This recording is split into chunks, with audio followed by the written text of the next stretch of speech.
Alhamdulillah, alhamdulillah nahmaduhu wa nasta'inuhu wa nastaghfiruh wa na'udzu billahi min shururi anfusina wa min sayyiati a'malina. May yahdihillahu fala mudilla lahu wa may yudlil fala hadiya lahu. Asyhadu an la ilaha illallah wahdahu la syarika lahu wa asyhadu anna Muhammadan 'abduhu wa rasuluh. Allahumma shalli wa sallim ala nabiyyina Muhammad wa ala alihi wa sahbihi wa man tabi'ahum bi ihsan ila yaumil qiyamah. Ibadallah, usikum wa nafsi bi taqwallah, haythu qala tabaraka wa ta'ala, a'udzu billahi minasy syaithanir rajim.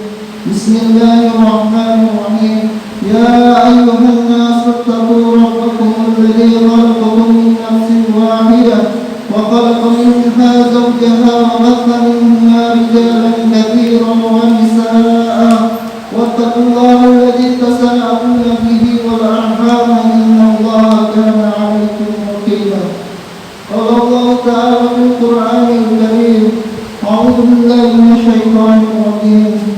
يا أيها الذين آمنوا كتب عليكم الصيام كما كتب على الذين من قبلكم لعلكم تتقون. Amma ba'd.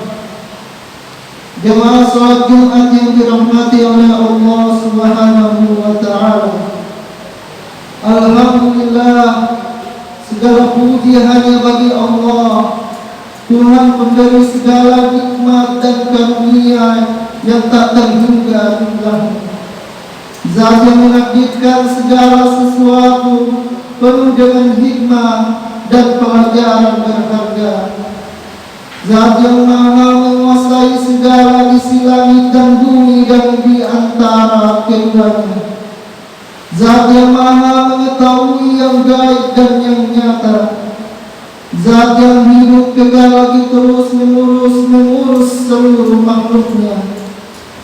Salawat dan salam kepada Nabi kita Muhammad SAW, segenap keluarga dan sahabatnya, para pejuang yang gigih berjuang, serta pengikutnya yang istiqomah menegakkan sunnahnya hingga akhir zaman. Senantiasa hati menyampaikan wasiat kepada diri pribadi dan kepada hadirin sekalian untuk menjaga dan meningkatkan takwa kepada Allah Subhanahu wa ta'ala. Takwa dalam arti menjalankan seluruh perintahnya dan meninggalkan segala larangannya. Takwa dalam arti taat kepada Allah dengan tidak memaksiatinya. Takwa dalam arti ingat kepada Allah dengan tidak melupakannya. Dan takwa dalam arti syukur kepada Allah dengan tidak mengkufurinya. Jemaah salat Jumat yang dirahmati oleh Allah Subhanahu wa ta'ala, pada bulan Ramadan kali ini, kata yang paling tepat terlontar dari lisan kita adalah mengucapkan alhamdulillah. Patut kita syukuri bahwa kita masih berjumpa dengan bulan yang paling agung dan berlipatnya keutamaan-keutamaannya di dalamnya. Betapa banyak orang-orang yang tahun lalu bersuka cita merayakan Lebaran, tapi sekarang sudah terbujur di liang kuburan. Kita pun tidak pernah tahu kapan kita semua bakal menyusul mereka. Setelah Ramadan tahun ini ataukah di dalam Ramadan ini, yang bisa kita lakukan adalah memaksimalkan ikhtiar ibadah kita dalam setiap hari, setiap jam, setiap detik pada bulan suci Ramadan ini. Jemaah salat Jumat yang dirahmati oleh Allah Subhanahu wa ta'ala, marilah kita lakukan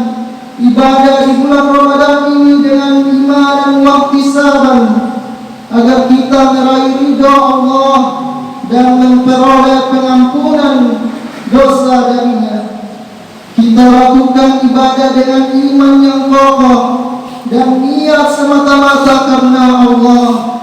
Iman yang kokoh artinya beriman bahwa Allah adalah satu-satunya zat yang wajib disembah. Dialah yang menciptakan segala sesuatu, tidak membutuhkan kepada segala sesuatu, menakdirkan segala sesuatu, menghendaki terjadinya segala sesuatu, dan berbeda dengan segala sesuatu. Apapun yang terjadi adalah kehendaknya, apapun yang berlaku adalah takdirnya. Kita yakini bahwa di balik setiap kejadian pasti ada hikmah dan pelajaran serta makna yang terkandung di dalamnya. Niat karena Allah artinya niat semata-mata mengharap ridha dari Allah Subhanahu wa taala, bukan karena ingin mendapatkan pujian dari sesama hamba, bukan karena ingin mendapatkan simpati dari teman dan tetangga, murni karena Allah, bukan karena yang lain. Rasulullah SAW bersabda, "Man shoma Ramadan imanan wa ihtisaban, ghufira lahu ma taqaddama min dhanbihi." Barang siapa yang berpuasa di bulan Ramadan karena dilandasi oleh iman dan niat semata mengharap ridha Allah, maka diampuni dosa-dosanya yang telah lalu. Hadis riwayat Bukhari. Beliau juga bersabda, "Man qama Ramadan imanan wa ihtisaban, ghufira lahu ma taqaddama min dhanbihi." Barang siapa yang menghidupkan malam-malam Ramadan dengan salat-salat sunnah dan ibadah-ibadah yang lain karena dilandasi oleh iman dan niat semata mengharap ridha Allah, maka diampuni dosa-dosanya yang telah lalu. Hadis riwayat Bukhari. Jemaat salat Jumat yang dirahmati oleh Allah Subhanahu wa taala, ketika melihat sejarah-sejarah peperangan Islam yang terjadi di bulan Ramadan seperti perang Badar, perang Khandaq, penaklukan kota Mekah, perang Anjalud, perang Tabuk dan perang-perang yang lain yang terjadi di bulan suci Ramadan, yang Allah takdirkan umat Islam menang meskipun mereka sedang berpuasa. Secara logika, orang berpuasa pastinya tidak makan dan minum, dan hal tersebut tidak akan mendapat energi dalam tubuh. Tapi itulah puasa Allah. Allah menangkan umat Islam, Allah mudahkan urusan mereka, karena yakin tidak ada yang mereka harapkan kecuali pertolongan Allah Subhanahu wa taala. Maka ketika Allah mewajibkan puasa kepada seluruh umatnya, maka yakinlah bahwa semua orang mampu untuk melaksanakannya. Apa yang telah Allah wajibkan, begitu juga seseorang yang punya penyakit mah, ketika di bulan Ramadan, maka penyakitnya itu tidak kambuh ketika dia berpuasa. Begitulah puasa Allah yang Allah tunjukkan kepada kita saat ini.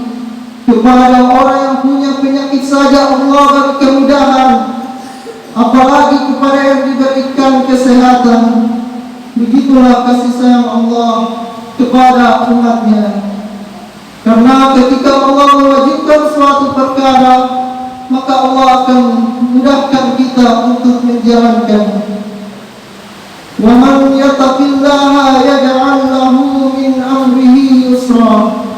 Dan barang siapa yang bertakwa kepada Allah, niscaya Allah menjadikan baginya kemudahan dalam urusannya. Quran Surat At-Talaq ayat 4. Kita berpuasa agar mendapatkan predikat takwa di hadapan Allah, maka Allah akan mudahkan urusan kita. Bahkan dalam urusan dunia saja Allah mudahkan, apalagi dalam urusan beribadah kepadanya. Maka kita jangan pesimis yang memberatkan puasa dengan alasan pekerjaan dan alasan lain-lain. Bahkan kita lihat di luar sana bintang bola dunia yang mereka membutuhkan tenaga ketika melakukan pertandingan. Bahkan mereka hidup di lingkungan minoritas Islam yang tidak menjadi penghalang iman mereka, karena mereka yakin banyaknya keutamaan di bulan Ramadan yang tidak mereka tinggalkan. Jamaah salat Jumat yang dirahmati oleh Allah Subhanahu wa taala, marilah kita raih keutamaan-keutamaan di bulan ini. Kita memohon kepada Allah Ta'ala agar Ramadan berakhir dan dosa-dosa kita telah diampuni olehnya. Baginda Nabi SAW telah memberitahukan bahwa ketika bulan Ramadan tiba, dibukalah pintu-pintu rahmat dan pintu-pintu surga, ditutuplah pintu-pintu neraka, dibelenggulah para pembesar setan. Setiap waktu berbuka, Allah memerdekakan banyak orang dari api neraka, dan ini terjadi di setiap malamnya. Maka janganlah kita sia-siakan kesempatan ini. Bertanyalah kepada diri masing-masing, kenapa Allah masih hidupkan kita sampai saat ini? Bahkan Allah mempertemukan kita di bulan suci Ramadan tahun ini. Karena bukan lain, karena Allah masih memberikan kesempatan kepada kita untuk mendapatkan ampunan daripada dosa-dosa yang kita perbuat. Allah menjelaskan dalam Al-Quran, "Walau yu'akhidullahu an-nasa bima kasabu ma taraka 'ala dhahriha min dabbatin walakin yu'akhiruhum ila ajalin musamma." Dan sekiranya Allah menghukum manusia disebabkan apa yang telah mereka perbuat, niscaya Dia tidak akan memisahkan satu pun makhluk bergerak yang bernyawa di bumi ini, tetapi Dia menangguhkan hukumannya sampai waktu yang telah ditentukan. Quran Surat Fatir ayat 45. Maka sekiranya setiap manusia Allah balas langsung dosanya detik itu juga dengan azab, maka tidak akan ada satu makhluk yang bernyawa di muka bumi ini. Maka kita lihat, meskipun pernah berbuat dosa, tapi sampai saat ini kita masih diberikan kehidupan, bukan lain karena Allah menunggu kita untuk bertaubat dari dosa-dosa yang kita perbuat. Bahkan kita melihat di luar sana masih ada orang yang melakukan dosa, tapi Allah masih berikan ia hidup sampai saat ini. Maka yakinlah Allah masih berkesempatan untuk dirinya mendapatkan ampunan Allah. Maka jangan pesimis bahwa banyaknya dosa yang diperbuat lantas Allah tidak mengampuninya. Ketika kita masih hidup, maka masih dibuka lebar-lebar pintu taubat. Yakinlah rahmat dan ampunan Allah itu sangat luas. Maka kesempatan di bulan yang mulia ini, mari kita fokuskan diri kita untuk mendapatkan ampunan dari Allah Subhanahu wa taala. Mudah-mudahan Allah menjadikan kita semuanya termasuk orang-orang yang dimerdekakan dari api neraka di bulan yang mulia ini. Mudah-mudahan kita senantiasa diberi kekuatan untuk melakukan puasa dan berbagai ibadah sunnah yang lainnya di bulan suci Ramadan ini. Hadirin yang dirahmati oleh Allah Subhanahu wa taala, demikian khutbah singkat pada siang hari ini yang penuh keberkahan. Semoga bermanfaat dan membawa keberkahan bagi kita semua. Amin amin ya rabbal alamin. Aqulu qawli hadza wa astaghfirullahal azim li wa lakum wa lisa'iril muslimin wastaghfiruhu innahu huwal ghafurur rahim.